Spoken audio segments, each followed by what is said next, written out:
1:41 p.m. GMT. Tommy Giordano, a longtime scout who played only 11 games in the major leagues but spent more than 7 decades in a variety of baseball roles, died Thursday.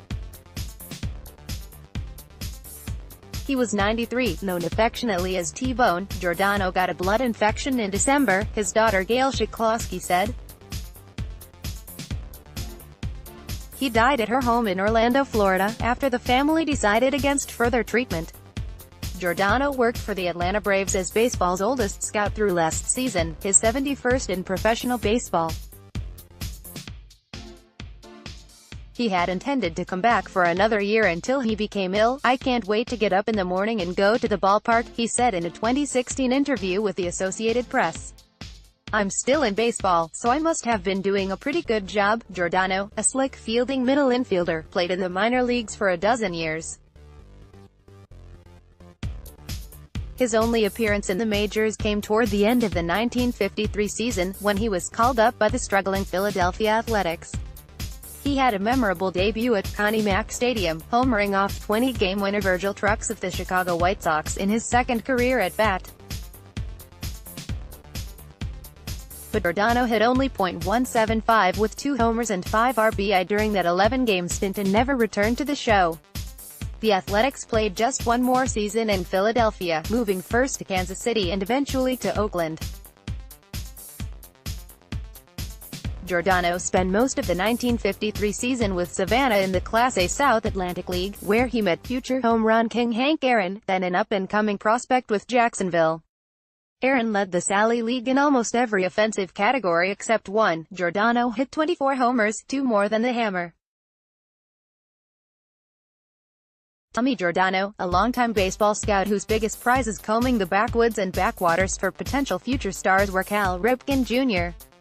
and Manny Ramirez, among many others, died Thursday at 93. AP photo, Paul Newberry, file. Giordano became a scout after his playing days were over, serving in that role for numerous teams beginning with the Kansas City Athletics in 1960. He relished the opportunity to comb the backwoods and backwaters for potential future stars. 2 of his biggest prizes were Cal Ripken Jr. and Manny Ramirez. "Get in the house" was a scouting mantra that Giordano swore by, giving him a chance to check out a prospect's family and any off-the-field red flags. See what kind of furniture they have in the house. See how many cars they have. See what kind of dad he has. Does he drink? Does he smoke? Are there any problems in the house? Get to know that family. I love doing that kind of work, he said. Over the course of his long career, Giordano served as a scouting director, player development executive and assistant to the general manager with the Baltimore Orioles, Cleveland Indians and Texas Rangers. He was selected by his peers as Major League Baseball's East Coast Scout of the Year in 2007, born October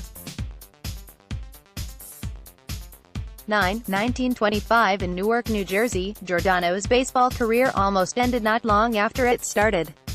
His father, who owned a grocery store, believed young Tommy should focus on his schoolwork and devote any free time to working at the family business. When Giordano joined the high school team, he fibbed to his parents about his reason for coming home late. "I used to hide my spikes," Giordano said. "Well, my dad got hold of them and put them on the butcher block. He cut them up. He cut everything up. My bat, my glove, everything." Eventually, though, his father came around. He even had a pre-game ritual that gave his son a nickname, one that stuck with him through the rest of his life. T-bone, "I hit a couple of home runs one day," Giordano recalled. Someone made the statement, "Hey, where did you get all that power? What did you do?" I told him, "Before every game, my dad fixes me a big T-bone steak." That's where it all started. Still vibrant into his 90s and determined to remain part of the game, Giordano was hired before the 2016 season as a special assistant by his protege John Hart, then serving as president of baseball operations for the Atlanta Braves. That would be Giordano's final stop. "I love what I'm doing," he said in 2016. "I'm going to do this until I die." Hart was able to visit with Giordano in his final days, part of a steady stream of visitors who descended on his daughter's home to say goodbye. Many others called, including Hall of Famer Reggie Jackson.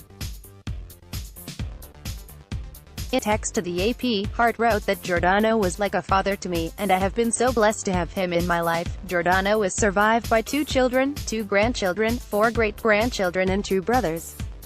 His wife, Berenice, died almost a year ago. The couple was married for 70 years.